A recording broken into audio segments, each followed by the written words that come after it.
Good morning बच्चों। आज हम काव्य खंड के पाठ 13 ग्राम श्री का अर्थ समझेंगे। सुमित्रा नंदन पंत जी की ये रचना है। इस कविता के माध्यम से गांव की सुंदरता का वर्णन किया गया है।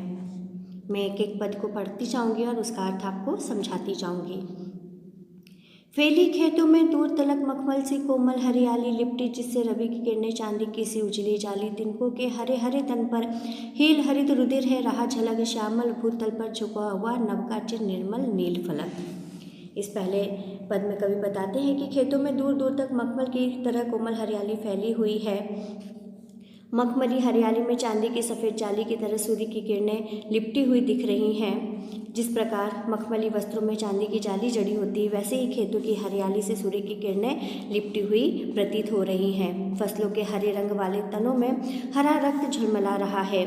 श्याम वर्ण वाली धरती के तल पर आकाश का स्वच्छ फलक झुका हुआ है। फसलों के कारण पृथ्वी और आकाश दोनों मिले हुए प्रतीत हो रहे हैं। रोमांचित सी लगती वसुधा आई, जो गेहूं में बाली अरहर सनई की सोने की किंकड़ियां हैं शोभाशाली। उड़ती भीनी तेला की गंध फूली सरसों पीली पीली, लो हरित धरा से झांक रही नीलम की कली तीसी नीली।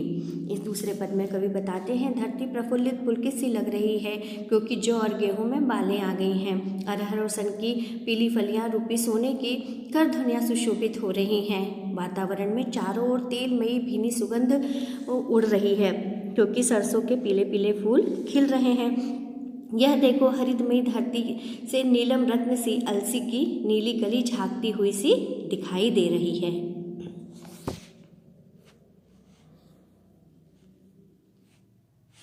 तीसरा पद है, रंग रंग के फूलों में रिलमिल हंस रही सखियां मटर खड़ी, मखमली पेटियों सी लटकी छिमियां छिपाए बीच लड़ी। फिरती है रंग रंग की तितली, रंग रंग के फूलों पर सुंदर फूल फिरते हैं फूल स्वयं उड़ उड़ वृंतों से वृंतों पर।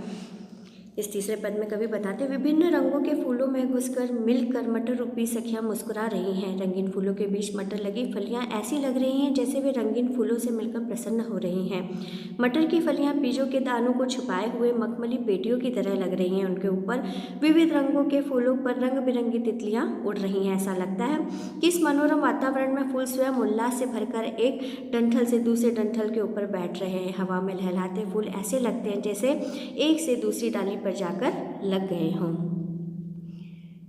अब रजत स्वर्ण मंजरियों से लद गई आम्र तरु की डाली, झर रहे ढाक पीपल के दल, होठी कोकिला मतवाली, महके कटहल मुल्कित जामुन, जंगल में झरबेरी झूली, फूले आड़ू नींबू दाड़िम आलू गोभी बैंगन मूली। प्राकृतिक दृश्य का चित्रण करते हुए कवि कहते हैं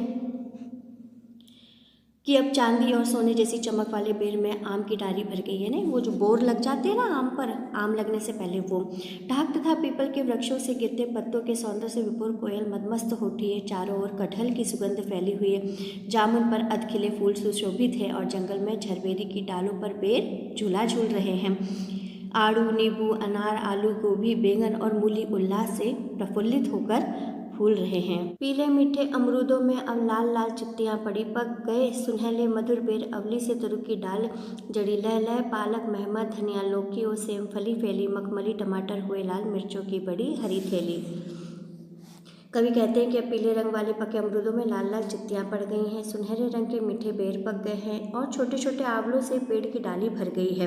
पालक लहलहा रही है और धनिया महक रही है। धनिया की महक जो है वो चारों ओर फैल रही है। लौकी और सेम की बेलें दूर दूर तक फैल गई हैं। मखमल की तरह के दिखने वाले टमाटर पककर लाल हो गए हैं और बड़ी मिर्चें भरकर थैली के समान प्रतीत हो रही हैं।